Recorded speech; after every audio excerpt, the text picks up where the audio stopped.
बिस्मिल्लाहिर्रहमानिर्रहीम। उम्मीद है आप सब खैरियत से होंगे। बायोलॉजी लेक्चर सीरीज के आज के लेक्चर नंबर 11 में हम डिस्कस करेंगे स्ट्रक्चर ऑफ द सेल। तो आइए आज की वीडियो को स्टार्ट करते हैं। A typical cell shows three main parts, that is cell envelope, cytoplasm and nucleus। कोई भी सेल जो है उसके अंदर तीन मेजर पार्ट्स होते हैं, एक cell envelope, nucleus and cytoplasm. जो सेल इन्वेलप होता है, it is the outer membrane, that is cell membrane in case of animal cells, while it is cell wall in case of plants, fungi and bacteria। यानी जो cell envelope है, animal के case में इसको हम लोग सेल मेम्ब्रेन कहते हैं, जबकि प्लांट्स, फंजाई एंड बैक्टीरिया के केस में हम इसको सेल वॉल कहते हैं। इसके बाद हमारे पास आ जाता है nucleus. Nucleus contains the genetic material which is the storehouse of information of an organism and control the cell function. It is in the form of DNA। यानी जो न्यूक्लियस होता है इसके अंदर जेनेटिक मटेरियल होता है जो कि स्टोर हाउस होता है इंफॉर्मेशन का, और ये जो इंफॉर्मेशन होती है ये डीएनए की फॉर्म में मौजूद होती है। ये जो जेनेटिक मटेरियल है ये प्रेजेंट होता है न्यूक्लियस के अंदर in the case of eukaryotes, जबकि प्रोकैरियोट्स के केस में ये साइटोप्लाज्म के अंदर मौजूद होता है, जहां पर इसको हम लोग कहते हैं न्यूक्लियोइड। इसके बाद हमारे पास जो थर्ड पार्ट है वो है cytoplasm. Cytoplasm is a semi fluid matrix of the cell that carry out all the metabolic activities of the cell. It occurs between nucleus and the cell membrane and it contain organelles। यानी कि एक semi fluid matrix है जिसके अंदर cell की सारी metabolic activities होती हैं, और ये प्रेजेंट होता है न्यूक्लियस एंड सेल मेम्ब्रेन के दरमियान में, और इसके अंदर ऑर्गेनेलिस मौजूद होती हैं। इसके बाद हम बात करते हैं सेल वॉल की।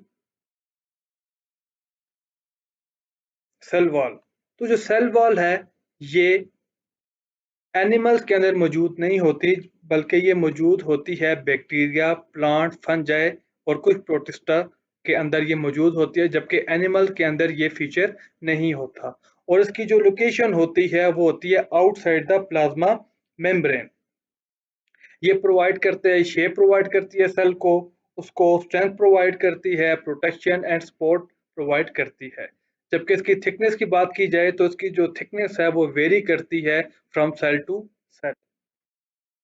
प्लांट्स के अंदर जो सेल वॉल होती है वो बनी होती है सेल्यूलोज से। बैक्टीरिया के अंदर जो सेल वॉल होती है वो बनी होती है पेप्टाइडोग्लाइकेन से, जिसको म्यूरेन भी कहा जाता है। जबकि फंजाई के अंदर ये सेल वॉल बनी होती है काइटिन से। सेल वॉल की लेयर्स की बात करें तो जो सेल वॉल है इसकी 3 लेयर्स होती हैं and they are named as middle lamella, primary wall and secondary wall. जो मिडल लैमेला होती है ये बनी होती है कैल्शियम एंड मैग्नीशियम पेक्टेट से, और इसका जो फंक्शन होता है वो सीमेंट का काम करती है, यानी it cements the wall together, उनको आपस में जोड़ने का काम करती है, बाइंडिंग का काम करती है। प्राइमरी वॉल की बात करें तो it is the first wall which is produced in young plants, और इसकी जो थिकनेस होती है वो 0.1 टू 0.3 माइक्रोमीटर होती है। इसके बाद जो हमारे पास थर्ड लेयर होती है that is secondary wall. It is laid inside the primary wall and having a thickness of 3 to 10 micrometer. इसके बाद अगर हम इनके फंक्शंस की बात करें, function of the cell wall, तो जितने भी मैकेनिकल स्ट्रेंथ होती है एंड सपोर्ट होती है सेल की, it is provided by the cell wall. It also maintain the cell shape and provide protection to the cell. इसके अलावा जो सेल वॉल है, it being a rigid structure, it helps और it resist the expansion of the cell. यानी क्योंकि ये rigid होती है तो ये सेल की एक्सपेंशन को रेजिस्ट करती है and establish turgidity due to endosmosis. The turgidity maintains The erect posture of the young shoots. The cell wall prevents the bursting of the cell due to excessive endoosmosis. यानी endosmosis के through अगर cell की टेजिटी increase होती है तो जो cell wall है उसको रेजिस्ट करती है और हेंस हेल्प करती है सेल की जो एक्सपेंशन है उसको रेजिस्ट करती है और सेल की बस्टिंग होने को रोकती है. It also helps in transportation. जैसे कि जो रिजिड सेल वॉल है in case of xylem vessels and trachees and sieve tubes, it helps in the long distance transport of sap and organic solute. Cell wall is provide the impermeable barrier by the deposition of vaxicutine or submarines reduce loss of water by transpiration. यानी ये एक impermeable barrier का काम करती है by the deposition of vaxicutine और help करती है लॉस ऑफ वाटर को बाय ट्रांसपायरेशन यानी वाटर को लॉस नहीं होने देती. This control the movement of water and prevents the entry of pathogen.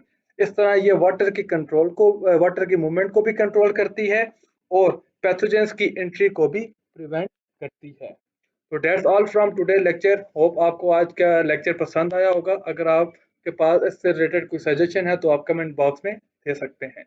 तो मिलते हैं इंशाल्लाह नेक्स्ट वीडियो में. तब तक के लिए अल्लाह हाफिज. Subscribe this channel and hit the bell icon so you get the notifications of upcoming videos.